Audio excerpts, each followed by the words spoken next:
Visa ছাড়াই যুক্তরাজ্যে এবার যাতায়াতের দিন বদলে যাচ্ছে। গেল 25 ফেব্রুয়ারি থেকে দেশটিতে প্রবেশের আগে লাগছে বাধ্যতামূলক ডিজিটাল অনুমতি, ইলেকট্রনিক ট্রাভেল অথরাইজেশন বা ইটিএ। এই নতুন নিয়ম মানতে হবে যুক্তরাষ্ট্র, অস্ট্রেলিয়া সহ বিশ্বের 85টি দেশের নাগরিকদের। তবে এই পরিবর্তন সবচেয়ে বেশি দুশ্চিন্তায় ফেলেছে দ্বৈত নাগরিকদের। ইটিএ মূলত ভিসামুক্ত ভ্রমণকারীদের জন্য একটি অনলাইন অনুমতিপত্র।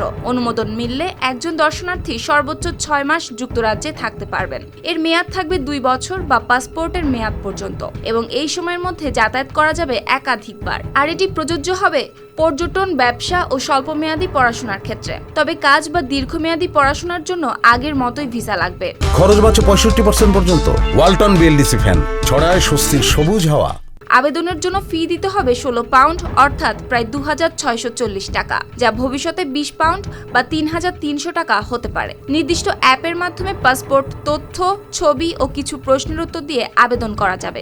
অনুমোদন দ্রুত মিললেও ভ্রমণের অন্তত 3 কার্যদিবস আগে আবেদন করার পরামর্শ দেওয়া হয়েছে, কারণ বৈধ ইটিএ ছাড়া উঠতে দেওয়া হবে না বিমানে বা জাহাজে।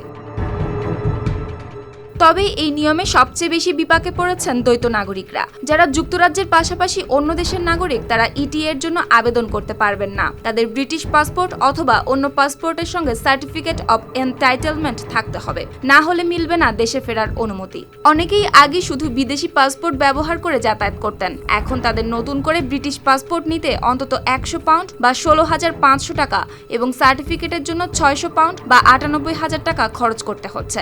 তবে যুক্তরাজ্য একা নয়, যুক্তরাষ্ট্র ও কানাডাতেও একই ধরনের ডিজিটাল ভ্রমণ অনুমতি ব্যবস্থা চালু রয়েছে, তবে খরচে রয়েছে পার্থক্য। সুপ্তি রায়, RTV।